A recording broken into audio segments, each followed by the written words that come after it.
Sorry about that. Wardrobe change. We're back. We're live. What was the last thing we said? Yeah, okay. Victory program. First objective, beat Germany first. Second, if the U.S. believes that if the Allies are going to win this war, the U.S. must enter. Okay, the U.S. must enter. It also said that only a land army could win the war, which means that what is not enough? Maybe. What policy are we working off right now?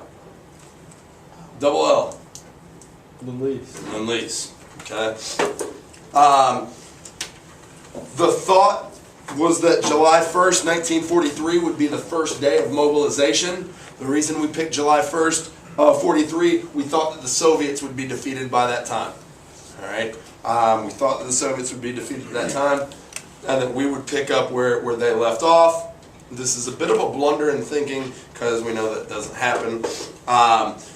But first day of mobilization, July 1st, 1943, we would take 215 U.S. divisions, a little less than 9 million men. The projected cost would be $150 billion. The actual cost was about $300 billion. Okay? Now, this victory program was supposed to be top secret.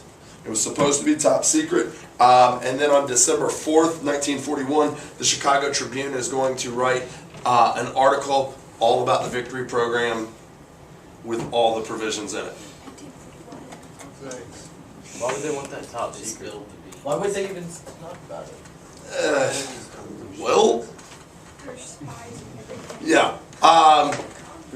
It's kind of a big deal. But remember, that was July 4th, 1941. What happens 3 days later? Pearl Harbor. There you go. Okay, Pearl Harbor. So, let's talk about our relationship with Japan. There, now does it make sense what I drew on the board? Yeah. Alright, there we go. Wait. No. Here's Japan. Here's Hawaii. Oh, I get it. There we are. We look a little bit further away. You know what? And that's okay. That's all right. So, Pacific Theater. Remember, the Pacific Theater started in 1937 when what happened? Good. Japan invaded Manchuria right in here. Okay. By the way, what are we looking at with this map? Japan. What Japan had taken over before what? There you go. So you can see what all that they had taken. Okay. What Japan wanted was complete control of the Western Pacific. They wanted to control all of this right here. All right. And we're going to see that events in Europe affected Japan. In August of '39, Germany and the Soviet Union signed that famous non-aggression pact that they would not go after each other. Without a German threat, the Soviet Union could then just simply focus on Japan, because right up here is the Soviet Union. All right? So the Soviet Union is its focus is to keep Japan from spreading into their land. Okay? Now, other events in Europe. When Germany defeated France, Belgium, and Holland in Europe, what did that do to France, Belgium, and Holland's colonies in the Western Pacific? Made them very vulnerable. All right, and we see Japan wanting to take that over. Okay, 1940-41, Japan starts beginning to shift its focus south, because remember, the Soviet Union is being a watchdog up here. Really, the only concern that Japan has is the United States, and they're not happy with us. If we think back to that Washington Naval Conference, remember, Japan and the United States going into the Washington Naval Conference had navies that were nearly on par. Anybody remember the ratio from the Washington Naval Conference? 5-1 for the U.S. 5 to 3. U.S. to Japan. And so Japan is a little bit out of shape about that still. All right. Summer of 1940, the Japanese government is going to reorganize. Hideki Tojo is going to be named Minister of War. Okay? Hideki the Razor Tojo. This dude is intense. Alright? The Razor was a professional soldier. He was a disciplinarian. He was the head of the secret police in Manchuria. And he was one of Japan's leading militarists. What is a militarist? Yeah, and they also want who to run the government? There you go. Okay. Now, at the same time that Tojo is named Minister of War, again, 1940, a U.S. trade agreement with Japan expires. The U.S. is not going to renew the trade agreement. Instead, we're simply going to trade on a day-to-day basis. Now, Japan, this is big because Japan is completely dependent on U.S. goods, especially what? Oil.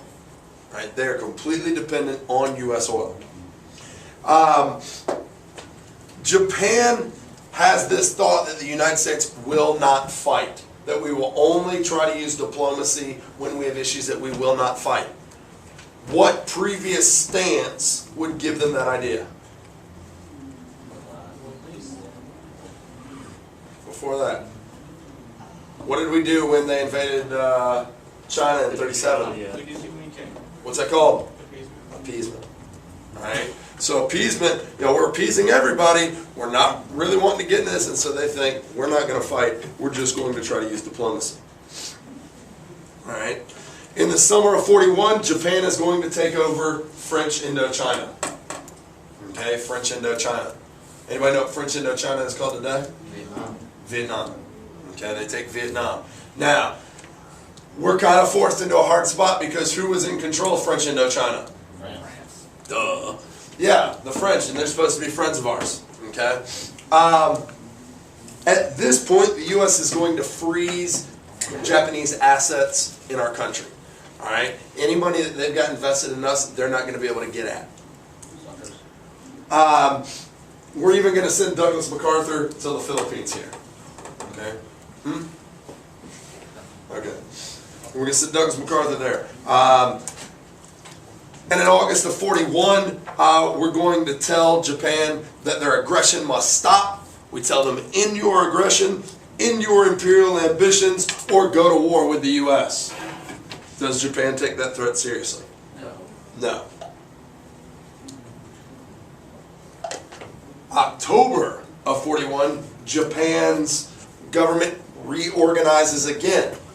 And Tojo goes from being Minister of War to the Premier of Japan. As Premier of Japan, he is dealing with day-to-day operations in that nation. Alright? Japan wanted the U.S. to unfreeze all their assets. They even try to ally with us. They say, hey, help us take the Dutch East Indies, and then we'll split it up after the war. Is that something we're interested in? No. In fact, we counter them and say, we're not going to do that, and you need to get out of China. Alright? They do have an emperor. They will keep an emperor, but the emperor is... It's like the Queen of England. Yeah. More symbolic than anything else. Tojo is running all day-to-day operations. The premier, or the emperor is... Just for show. Yeah. Alright. Little fart. So, both sides, So what is China doing during all this? While like Japan's all up in their business? praising Yongle. They're just sitting there. Protecting the parents. Trying to... Just like, hey, that's all yours. Yeah, saying, hey, don't be a dongle. Praise Yongle. Love it. Love it. That doesn't even answer your question. I don't care. We're going to keep moving. Now, both sides are planning for war. Both sides are planning for war. There is one guy in Japan who says attacking America isn't a good idea. His name's Admiral Yamato. He spoke English, he was a respected naval officer, and he knew about America. He was really impressed by our industrial capacity. He even said, hey, attacking the United States isn't a good idea. If you do that and they're able to turn their industrial capacity into a wartime effort, they're going to be unstoppable. Is that what Tojo and everybody else wants to hear? No. Absolutely not. Death threats are going to be made to this guy. Officers refuse to ride around with him. And people are very much on this nationalist, fascist plan to take over everything. All right? Now, the only obstacle to their imperial desire is the U.S. Pacific Fleet. All right? In the spring of 1940, we will actually move the U.S. Pacific Fleet from California to Hawaii. All right? We station our Pacific Fleet in Hawaii so that we can be closer to everything that's going on there. All right? At this time, that would include 3 carriers and 8 battleships. Most of these carriers and battleships were part of what old fleet? Great White. Great White Fleet. Okay? Yeah. Now, remember, we've got a Department of War and a Department of Navy. So we've got 2 guys heading the effort in Hawaii. The Navy guy is Admiral Husband Kimmel. Yes, his name is Husband. Yes, he's on the all-name team. Is he related to Jimmy Kimmel? I hope so. I hope so. And then the commander of the Army in Hawaii was General Short. Okay? Let's talk the attack on Pearl Harbor. All right? The Japanese strike force included 6 carriers. Okay, 6 carriers. On those 6 carriers, they had 450 planes. 350 of those were planned to use on attacking Pearl Harbor. The remaining 100 would protect the carriers if need be. All right. On October 24th, 1944, this strike force is going to head out of Japan, heading east under strict radio silence. Okay? They'd get to about right here, and then the planes would take off. Again, complete radio silence. Everything, all communication that is being done from boat to boat or from plane to plane is through symbols, flashing lights, anything. They are not on the radio, so we are not able to hear any type of communication that's going on. All right, so they leave the carriers, fly east out of Scouts Range, and then when they're about 250 miles away from Pearl Harbor, they would then turn south and attack Pearl Harbor. Okay. The total flight from carrier to Pearl Harbor would be about 1 hour. Okay, for those planes, a 1 hour flight, and they planned the attack for December 7th. The U.S. didn't really anticipate this, but there were clear warning signs. There were clear warning signs that probably should have been taken more seriously than they were. All right? On December 7th, 7 a.m., U.S. destroyer is going to detect a Japanese midget sub trying to get into the harbor. We'll drop depth charges and sink this thing. Do you think Kimmel and Short should know about this? Yep. Absolutely. Now, especially you have an enemy sub coming into a port. You might want to tell the head-ups, it never makes it to Kimmel and Short. Okay? After 7 a.m., U.S. radar is going to detect a huge fleet of planes coming in from the north. We didn't think much of it because that day there was supposed to be a bunch of B-17s coming in. All right? The way that the winds blow, you can take the jet stream up over the Aleutian Islands here and then down. And so, I think what people were thinking is, that's the way that the B-17s were going. Yes, ma'am. Wasn't this on Sunday too? Yeah. Yeah. All right. Just before 8 a.m., the Japanese planes broke radio silence and attacked. Okay? 2 waves. 2 waves. The first wave had 49 level bombers. They're going to just simply fly right over, and you can follow these lines to see which ones are going where. 49 level bombers, 51 dive bombers, 40 torpedo bombers, and 43 fighters that protect these planes in case we're able to get anybody off the ground. All right? That's going to hit us at 8 o'clock. As soon as the first wave's over, second wave comes in from the other side. They've got 54 level bombers, 78 dive bombers, 35 fighters. All right?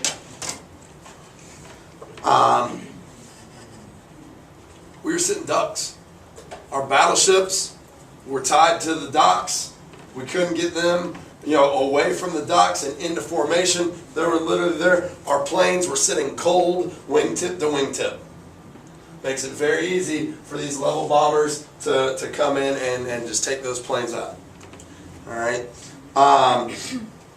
Lots of damage. Lots of damage here. 8 battleships would either be damaged or sunk. Almost 200 planes were completely destroyed. Another 100 planes would be damaged, but were salvageable. Over 2,400 Americans would die on December 17th, or December 7th. All right, that's our losses. Japan, how many planes did they have? 240. 350. They had 350 for the attack. They lost 29 planes. What about the dive bombers? They had like 78 in the second one. They were supposed to. What you got to understand, Pearl Harbor makes people believe that the dive bombers are kamikazes. Kamikazes don't start until after Midway.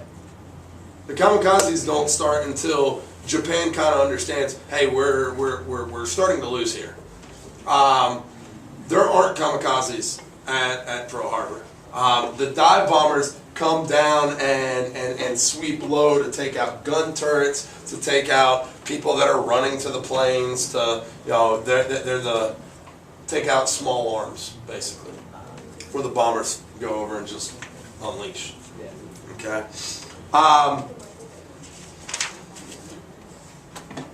Even though we were sitting ducks, it was not a complete success for Japan. They missed the oil supply on the island, and they missed all the carriers. A couple of days before, we had sent the carriers out of Hawaii to work on some maneuvers. All right. Kimmel and Short are going to catch most of the blame here. Both will be relieved. Both will retire. All right. That was on December 7th. Pearl Harbor's on December 7th. December 8th, FDR is going to declare war on Japan. There will be one dissenting vote in Congress. It came out of the House. And on December 11th, Germany declares war on the U.S. All right. So the 7th is Pearl Harbor. The 8th, we declare war on Japan. The 11th, Germany declares war on us. Which is immediately going to put us in a what? Two-front war. All right. When we get back here on Monday, we will start with the war. Understand, the victory program said defeat who first? Germany first. We still have one term, so don't put it away. Defeat Germany first. So I will go all the way through the European theater first. And then we'll go back and I'll run all the way through the Pacific theater. But understand, these things are going on at the exact same time. We are stretched super thin. Reaction to war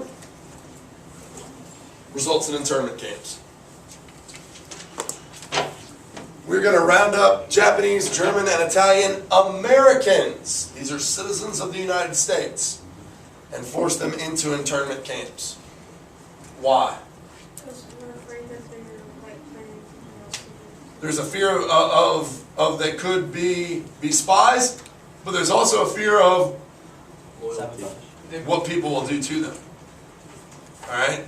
Now, these are American citizens, Japanese, German, and Italian American citizens. Being a citizen gives you what? Right. Rights. Are we treading all over these people's civil liberties? Yes. Yes. Absolutely.